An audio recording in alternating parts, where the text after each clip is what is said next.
there's one thing that you think people misunderstand about IGN, what do you think the number one thing would be that people seem to assume or get wrong?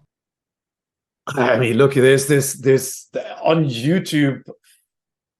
You brought it up earlier, right? Like this sort of paid reviews thing um, is kind of a hilarious misdirect, because it really was born out of the fact that on platforms like YouTube, the content creator and the salesperson are the same people.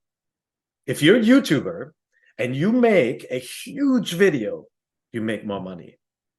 If you're an IGN editor and you make a huge video, you make the same amount of money. We True. have we have salaried employees, we have freelancers who are being paid per project. We don't pay people based on the views, and we don't directly benefit from generating more views, right? And so the thing that people don't understand is, even though we play on those platforms, we play on viral platforms like TikTok, we play on YouTube, we are a classic editorial outlet, and that includes the checks and balances. We have a separation of what we call church and state.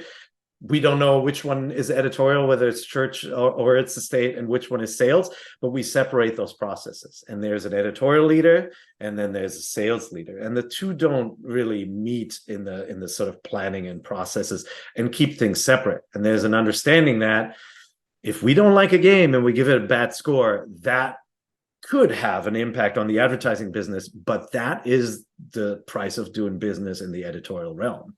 And the only way to grow audience is to consistently earn and renew consumer trust.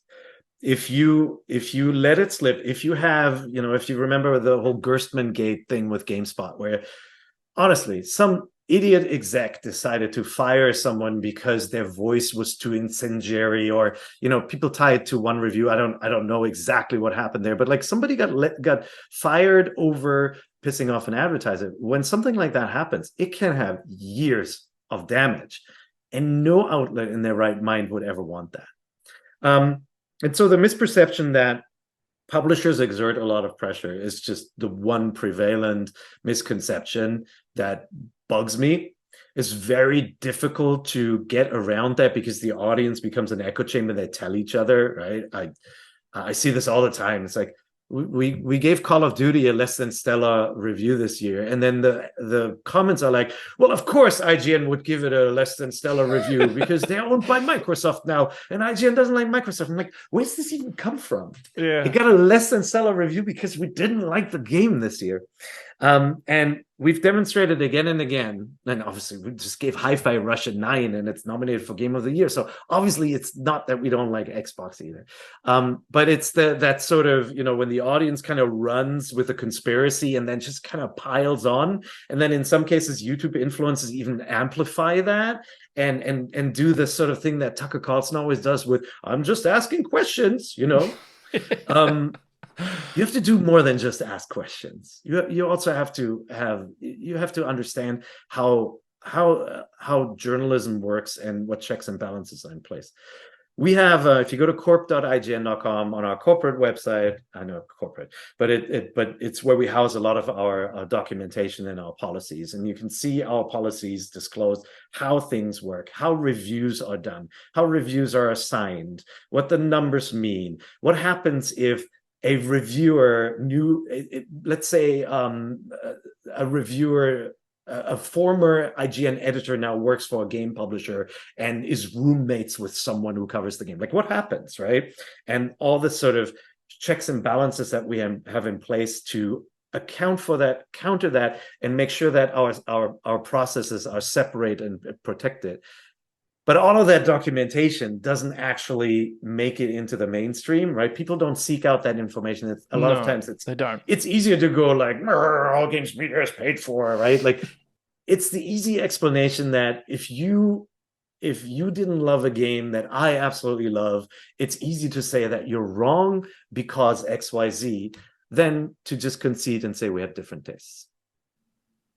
It's a good way of summing up.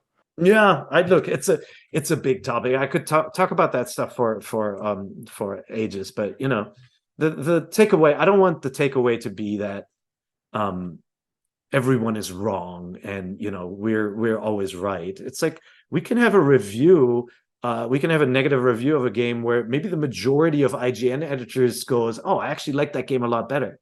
We're not a hive mind. We're a bunch of different gamers with different tastes, but we obviously have to have one representative review because we can't have 10 people reviewing the same game. Otherwise, we wouldn't be able to review as many games as we do, right? Well, if you, yeah. I was going to say, gamers like, wouldn't be served. Yeah. Well, if you've got some of those like top 100 lists, right? Where top 100 games on Super Nintendo, and I'm sure there's a whole bunch of you that sit there for hours, deliberating. Yeah, trying to decide what the list should be. No, for sure. Yeah. And there are always games on there where I'm like I don't don't be mad, anyone. I don't like the Ninja Gaiden games. I just don't like them, especially the 3D ones. I think Team Ninja, I swear, man, Team Ninja, somebody's mother got killed by a camera because they really have it out for cameras. I could never get into those games, but there are people who love those games. I think IGN gave Gaiden 3 a 9 as well, right? But I have to concede that I'm a different gamer, and some gamers love roguelikes. I'm not a big roguelike fan. I love Metroidvanias where I unlock a map and I populate the map and I clear out rooms. And some people want that sort of the ability to go back and get better, and they're probably way more skilled than I am at games. And I think more people need to realize that that is the crux of any sort of disagreement. And at IGN, once in a while, I see somebody go like, well, IGN gave God Hand a 3.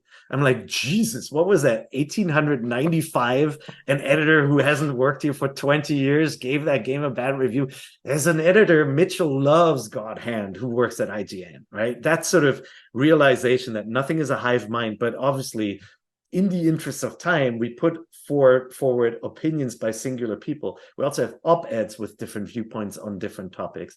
And all of those viewpoints should enrich your experience. A negative review of a game you love does not turn the game bad, and it does not take away from your opinion of the game.